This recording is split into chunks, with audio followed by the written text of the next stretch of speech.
Our next section is going to talk about longer-term treatment issues in older age bipolar disorder, specifically the issues of maintenance and adherence. Now, if you remember for the slide I showed you a little ways earlier in the lecture, there are a variety of medications that are FDA approved for either longer-term or maintenance treatment with bipolar disorder. None of them, to the best of my knowledge, have specifically been tested in older people, where the focus is on outcomes in older people. And so I think at this point, we just sort of have to extrapolate. But one big issue that we have to be concerned about is adherence with medication. So in the old days, we used to call that compliance. Compliance is no longer a preferred term.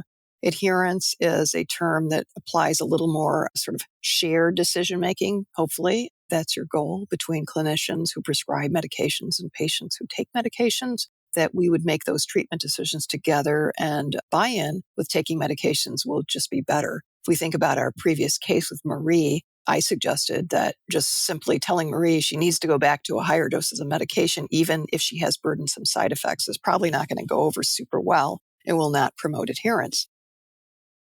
This next slide is a study that we did a number of years ago looking at the VA database and determining people's level of adherence based on pharmacy refills. So this was looking at people that were older and either fully adherent, taking 80% or more of their medications, partially adherent, so there's 50 to 80%, or non-adherent, less than 50%. And you see that there are some clinical indicators that suggest risk factors for poor adherence, including substance use, homelessness. In this sample, we did not see a difference for ethnicity. Now, again, this was a VA sample, so it is predominantly a male sample, so that does cause some limitations in data interpretation.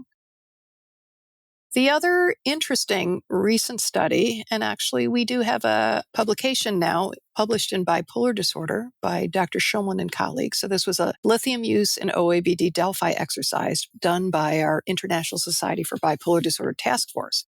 So the Delphi method is used when you don't have other evidence like clinical trials or case registry studies. We convened an expert panel on OABD, aging, and psychopharmacology, and you ask the Delphi panel key questions. What we were interested in is, what is the place of lithium in the bipolar disorder medication armamentarium? What is the appropriate dosing and frequency? What types of biological monitoring is needed? What are your target levels? And what are the drug interactions and comorbidity that you have to be concerned about? So the Delphi process uses iterative surveys. So we would send the question out to the panel. The panel would independently answer them, and then we'd come together to establish consensus and ask the questions in a sort of finer and finer grained way. One of the important findings is that the recommendations of the panel is that serum levels for lithium should be in the order of 0.4 to 0.8 for people between the ages of 60 and 69, and a little lower, 0.4 to 0.7 for people that were age 80 and older. So as I said, that paper is actually published now in Bipolar Disorder. And for those who are interested in this topic, you can certainly go and read some of the additional recommendations of the panel. But it is a good way, using the Delphi process, to get information where there is a little less research data. The key points in this section is that, perhaps not surprisingly, given the methodological changes in studying maintenance or long-term treatment in older age bipolar disorder, there is limited evidence to inform treatment decisions.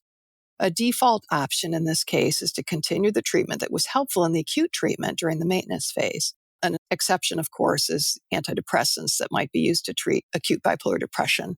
And generally, most of the treatment guidelines in bipolar disorder generally recommend that one might try to minimize exposure to antidepressant drugs, as they may help propel people into manic switching. A key consideration with maintenance treatment is medication adherence. Existing data suggests that poor adherence is nearly as much of a problem in older people as it is in younger. A good rule of thumb is to consider that about half the people with bipolar disorder have suboptimal adherence. And then we touched lastly on the Delphi process with some emerging research in OABD. So the Delphi process is a technique that uses a panel of experts to guide decision-making and recommendations where there is limited research. A Delphi panel of experts in OABD suggested that lithium is a preferred maintenance treatment in OABD, but that target serum levels should be slightly lower in the old, so those people that are age 80 and older, versus young old, those between 60 and below 80.